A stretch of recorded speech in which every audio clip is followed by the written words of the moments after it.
Yakuza Like a Dragon is the 7th installment in the Yakuza series, and as a fan of RPG games and previous Yakuza titles, I thoroughly enjoyed playing through this game. After my first playthrough of this game, though, I wanted to know if it was possible to beat the game with the weakest weapon available to us for a class, the Nameless Katana. In Yakuza Like a Dragon, you're able to change classes based on the job you have equipped, which can be changed starting in the middle of Chapter 5 of the game. The Nameless Katana can be obtained at the start of Chapter 3 by a man hosting a shogi board outside the homeless camp.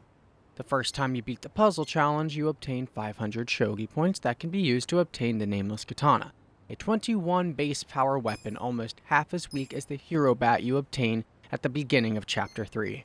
Additionally, this weapon lacks any gains to the character and provides no bonuses to Kasuga's healing stats. Upon changing jobs, you are allowed to select an outfit, and beginning this challenge in Chapter 5, as soon as job classes are unlocked, we select the hero outfit. Upon changing to the bodyguard job class, Ichiban automatically equips the Nameless Katana we obtained earlier.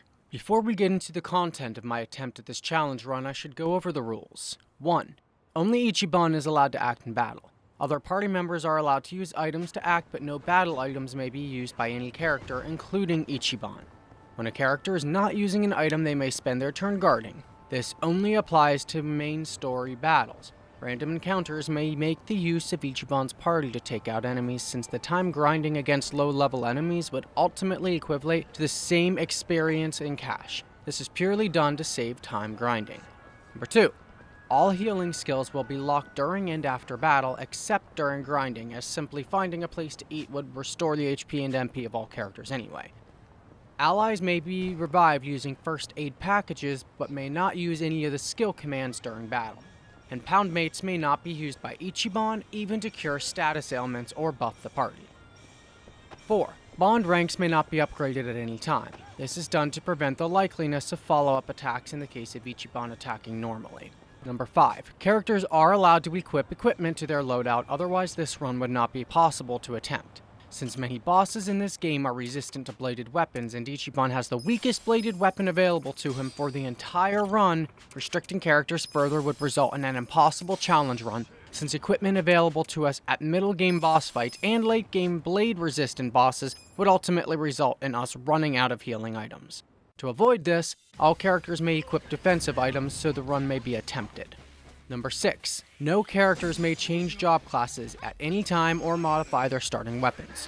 This is to prevent the rare case of a follow-up attack having any significant changes, as well as to ensure the party's intended role by the game developers upon acquiring them stays true through the challenge.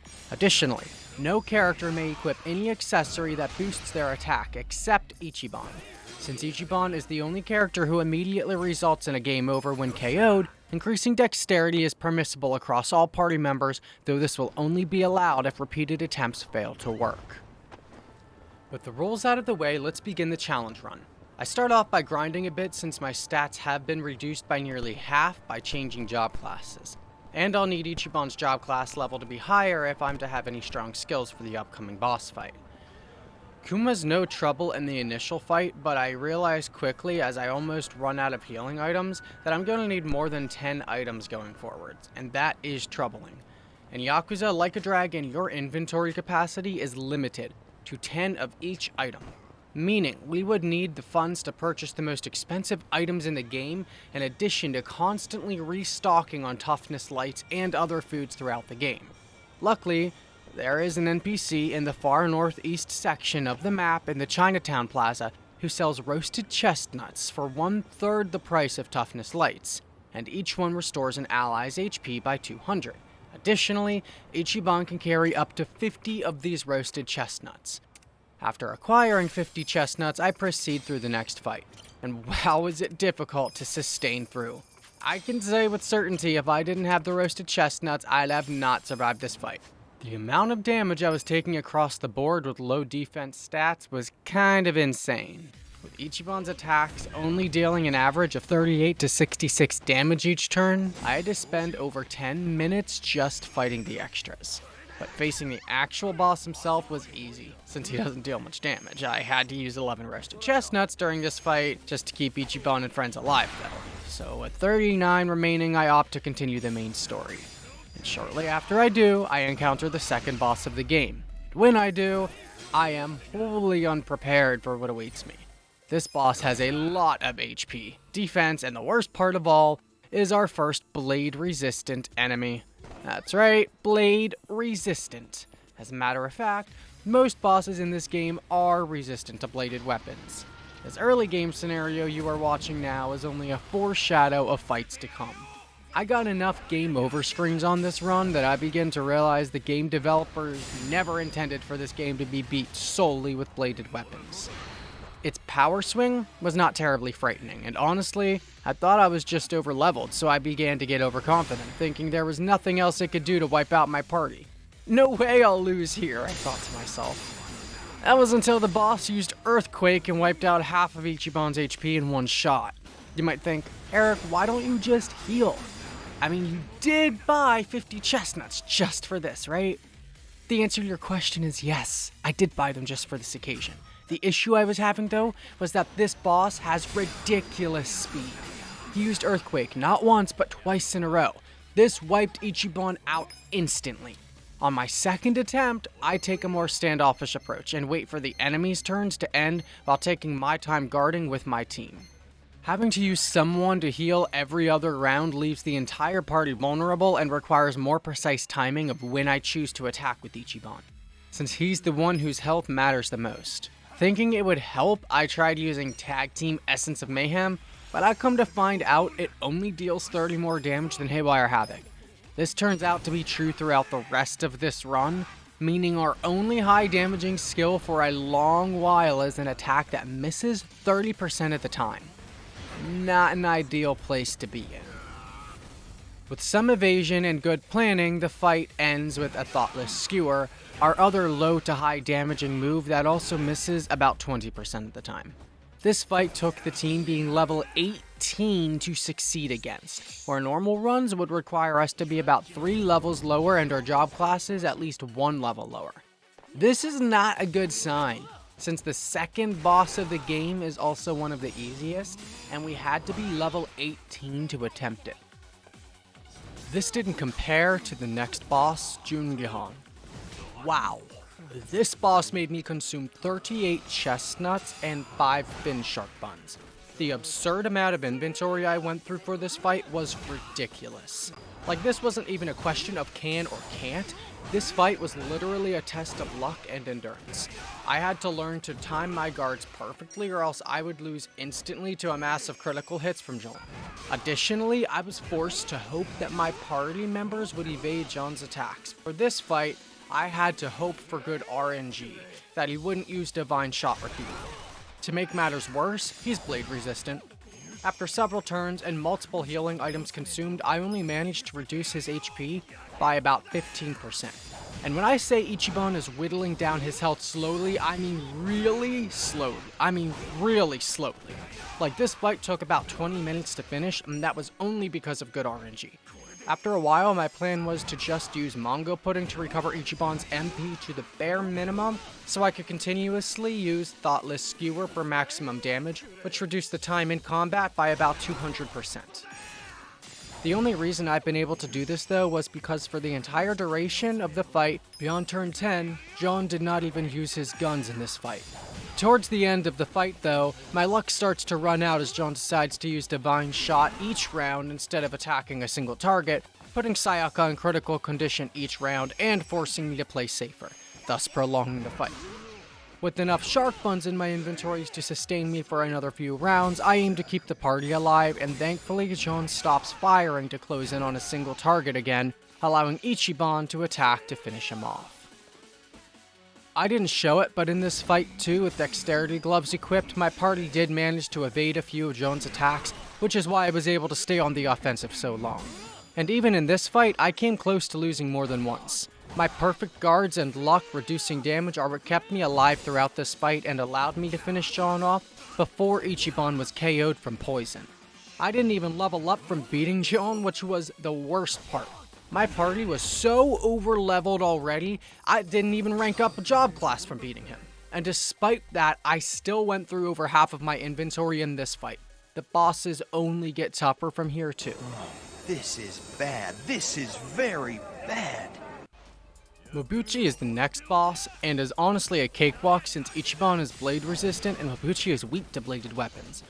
All I have to do is sit here and look pretty until Mobuchi's counter stance ends, and then whittle down his health. I don't even have to heal much since the other characters are guarding anytime they are not healing. The hardest part about this fight was honestly just keeping the other two members alive, since Mobuchi's speed stat is above average. And sometimes he will attack twice in a row.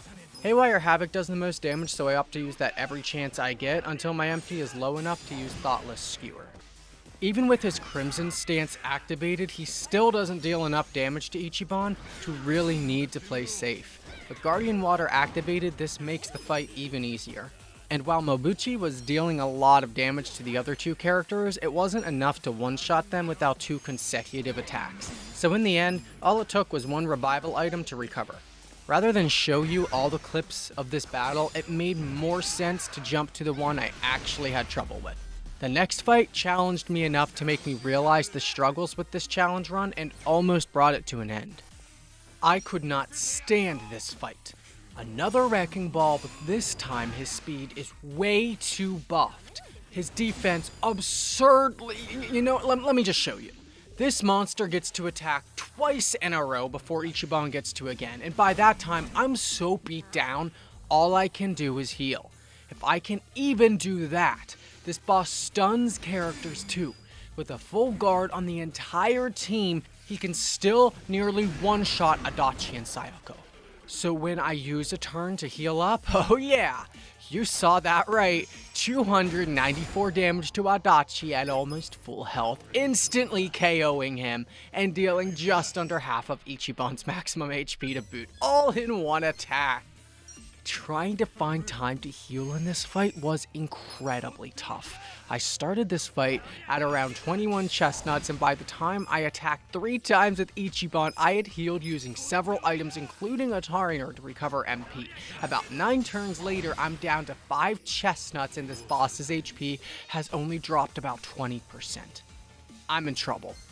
I'm almost out of MP recovery items too. I recklessly decided to stay on the offensive after getting his HP down to 25% instead of healing, and then decided to take a Staminon Light instead of healing with a Staminon X, because I thought the crane would not act 3 times in a row, and my miscalculation was painful. Being caught off guard, I missed the perfect guard, and the result was an earned game over. The next attempt was just as brutal. I did not have good luck with RNG against this boss, and the footage you're watching isn't even the first one either. I spent more time in this challenge run than what was recorded, and again, about 9 turns in, you can see I'm right back to where I was before. But I'm not foolish enough to make the same mistake a second time. I decide to use my stronger healing items and do not take the same risks this time to beat the boss. And in the end, I managed to triumph victoriously, though only barely. I went through some 20 chestnuts and 15 shark fin buns before even getting 90% through this battle. And by the time this fight was over, I had used 19 shark fin buns just to sustain through the fight. That's 39 healing items and then some extras. And all we got for the entire fight was a single level. The next boss fight though had me facing off against Nanba, a group of wild enemies, and a Shioda, who has the potential to literally one-shot any member on my team, even Ichiban. And yes, that did happen once. I got more game overs on this fight than any other, and the sheer number of enemies on the screen meant I would be healing every single turn. Plus, Ichiban's attack power is so low with the Nameless Katana, I had to spend at least 4 actions just to take out 1 enemy, and there were 4 on the screen, 2 being randoms. Ishioda's gunshot, when it does not critically hit, depletes 40% of Ichiban's HP bar when he isn't guarding, which is every turn. I tried using Tag Team Essence of Mayhem, thinking it might speed things up, but all it did was the same amount of damage, nay, less than the total amount of Haywire Havoc.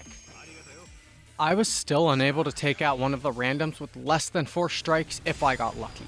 Nanba isn't much help either, since he is constantly debuffing my team and dealing roughly 100 damage to Ichiban.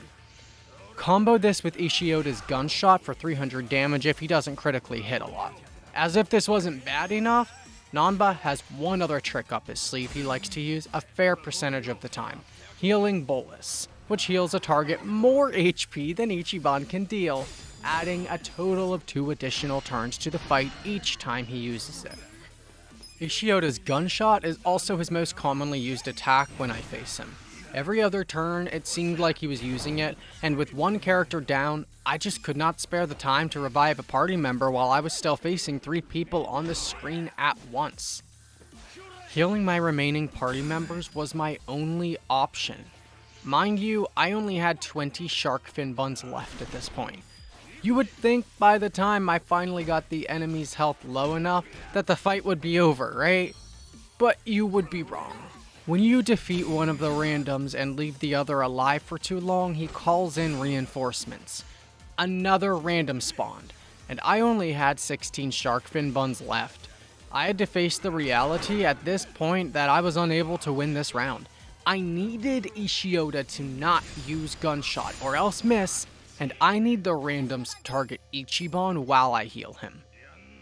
I got to a point in this challenge run where winning by normal means was no longer possible.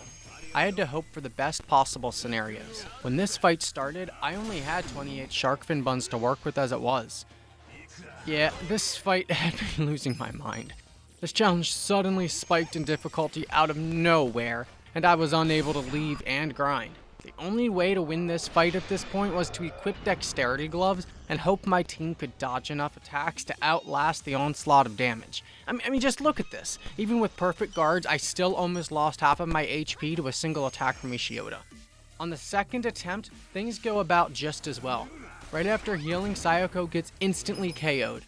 I try reviving her and healing, but the process just repeats itself, and the entire party's HP drops instead.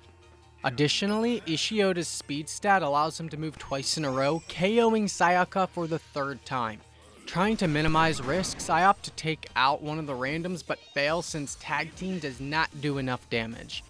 Opting to heal Adachi turns out to be the wrong move, as Nanba simply heals Bleach Japan's HP back beyond what I can deal, and the rest of the enemy team focuses Ichiban, with Ishioda using gunshot to end my 2nd attempt.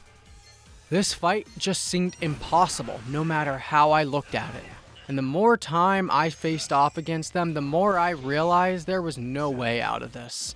No matter what I did, Ichiban and crew kept getting instantly KO'd. And when I thought of using items to buff the party, I realized I didn't have time, because they couldn't dodge enough attacks often enough to keep their HP high enough to do that. Ichiban keeps being defeated before I can do anything about it. Standing victoriously was never intended to have such a literal meaning, just saying. This fight goes on for another hour and 5 minutes before I get a successful attempt. Attempt number 3 ends with me trying to revive Sayaka, Nanba using healing bolus again, Ichiban being targeted by the enemy team and taken out with gunshot. At this point, I'm so irked I just shut down the application and reboot it to avoid seeing a game over screen and return to the world map. It is clear to me, with my current set of items, I am unable to win. Healing items are no longer the issue. Looking over the equipment that I have, I did find an extra set of gloves to increase Ichiban's dexterity and boots that improve his agility dramatically. My hope was that this would allow me to take out the randoms faster before Nanba could heal them and help to avoid gunshots. This time, I come in ready with my equipment set up and take on the whole gang. I'm determined not to lose this time. I will not lose, no matter what. I can't lose. With faith in my heart and my fist raised to the sky, I recite the famous words of Naruto's Nindo Way. I never back down. Are you mad?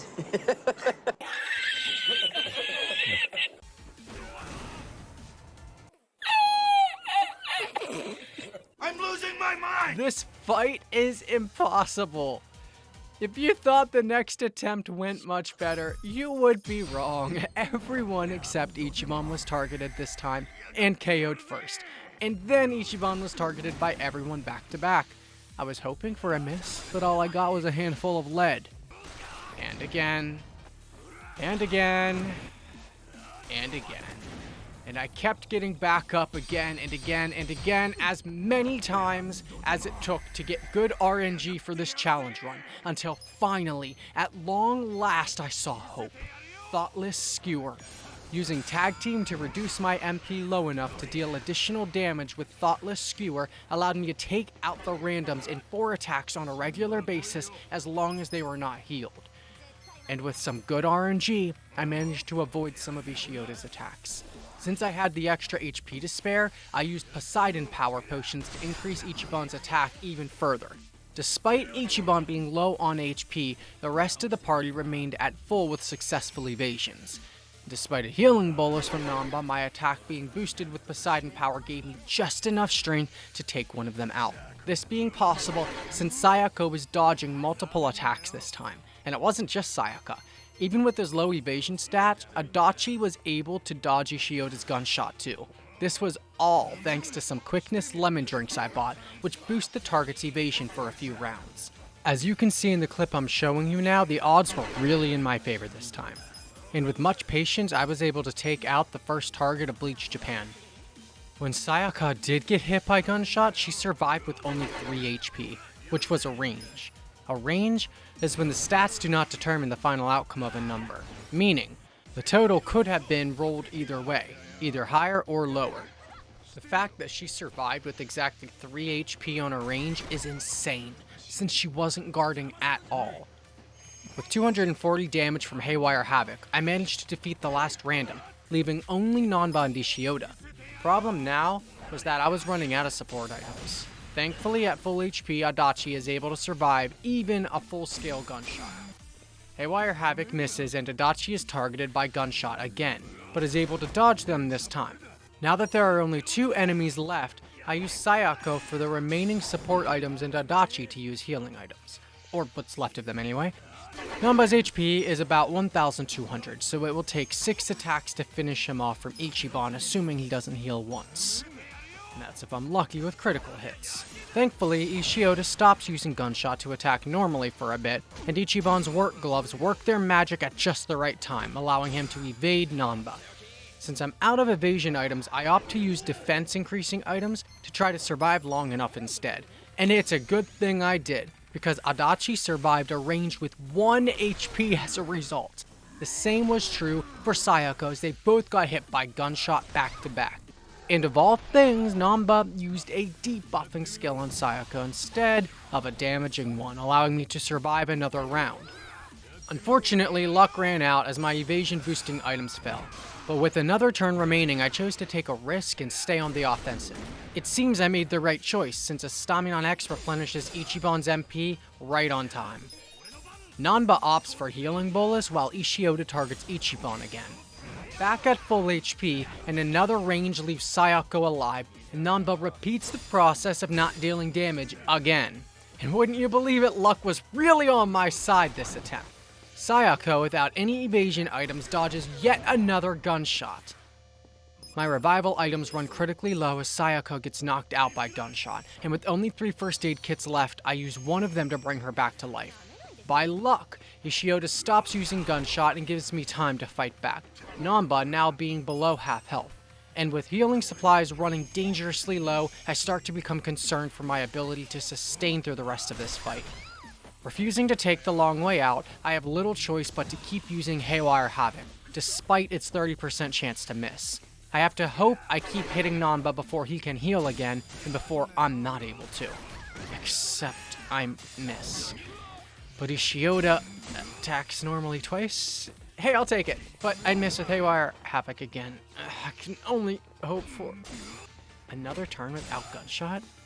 Sweet. But he's bound to use gunshot this time, so I'm probably not going to He missed? You gotta be kidding me. I can't believe it. I mean, without some skill, this fight would never have been possible. The amount of times I've been hit by gunshot has taught me how to better perfect guard it, as shown in the clip below. One perfect guard is what kept Ichiban alive with a mere 29 HP. Sadly, after this I only have 4 shark fin buns left, and Namba isn't defeated yet. At this point, I'm just baffled at how Ishioda's gunshot keeps missing. Not only that, but Haywire Havoc isn't missing either. Or Thoughtless Skewer. And why are all of Ishioda's basic attacks missing? Statistically speaking, the chances of this happening are just too low to be seeing. No.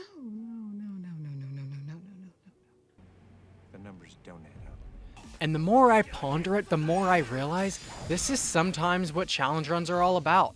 Proving the impossible possible. With enough patience and time to avoid risks, I finish off Namba with Tag Team Essence of Mayhem. Now for the troubling part, Ishioda. Since I am almost out of HP recovery items, my concerns are high. Unless I keep dodging Ishioda's attacks, I don't think I can overcome this. Are you kidding me? How does everyone keep evading his attacks? Well, despite that, the issue with Ishioda is anytime anyone attacks him, he will counter as a result. So now in addition to dealing with all of his constant attacks, I have to try to beat him with next to no healing items. This seemed like an impossible task, since Ishioda's HP is around 2,500. I had no idea what to do at this point. No attacks to get around his counter, and this is where I realized the futility of this challenge run and where I hung up the towel. No matter what you do against Ishioda, he will counter by striking fear into Ichiban. Even if I was level 50 and my stats were doubled, there are several issues with proceeding. 1. Even if I manage to defeat Ishioda, next up is Goro Majima, and he is blade resistant to an extreme, and summons 3 shadow clones to fight alongside him. Secondly, there's the issue with healing items. Inventory will prove to be a serious concern, since upon reaching higher levels, I'll have more allies guarding less to heal higher amounts of HP, and that only puts pressure on the fact that I can't increase Ichiban's power above a certain threshold. Since Majima's HP is nearly double what Ishioda's is, and there are 4 of him attacking at once, I would end up in a similar situation when facing him. 2. If I was to weaken Majima's HP enough, I'd be confronted with the second boss who tag teams against Ichiban instantly, and the final boss of this game has enough speed and power to make Ishioda look like a weaker version of himself. But finally, the third and final reason and the most troubling concern is Kiryu Kazuma, who also has a counter stance in 4 different forms and is blade resistant and melee resistant depending on his stance, and gets stronger as the fight goes on, and worst of all, his speed is nearly double Ishioda's. Or, if we were all to level up the same, I'd still be in the same situation facing Kiryu that I was in facing Ishioda, and my attack power would not go up enough because Kiryu's defense is more than double what Ishioda's is. On top of that, his HP is nearly tripled, if not quadrupled. The fact is, even if I stocked up on every healing item in the game, by the time I went up against Kiryu, I would end up losing enough HP to make me question if it's even possible. So rather than put in all the time and effort, I decided to hang up the towel here. I realized defeating Ishioda was impossible without level grinding, and the same issues I encountered here would carry over to the next bosses. Inventory limitations were the downfall of this challenge run, and the reason why I deemed it impossible. Simulating the numbers, even if I got the best equipment I could find, the counters from future bosses would still keep me from dealing enough damage to make it worth the while. The Nameless Katana just isn't able to keep up with the late game trials that come, and without insanely lucky RNG with critical hits, I can't see a way to actually win. In this fight against Ishioda, I'm already level 24, and beating the game on a normal run in my first playthrough landed me at about level 50, and that was with high tier late game equipment. Using just a Nameless Katana with less base power than even the bat Ichiban finds at the beginning of the game would require me being level 55 just to attempt beating Kiryu. And even then, it would require me having among the strongest gear I could find, and I'm doubtful that would work. If I grinded to level 99 to attempt this run, I suppose if you had the gold to stock up on every healing item in the game and get the best equipment, it would be possible. But that's not something I'm willing to try or put in the time to do. In the end, it took everything I had up to this point, and I started this fight with 28 shark fin buns, just to make it to the point where I could face Ishioda alone in a one-on-one fight. And surviving this long took insane RNG. Now that Ichiban is taking 120 damage every time he attacks, no matter how many healing items I had, it would not be enough at my current level. And since it only gets harder from here, I decided to call this run a failed attempt. considering the maximum amount of damage Ichiban could actually deal with the Nameless Katana and the horde of enemies that will come at the end of the game.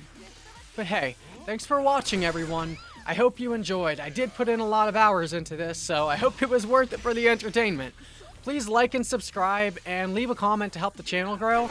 And if you want more content like this, just let me know what game you'd like me to try next. Until next time, Eric out.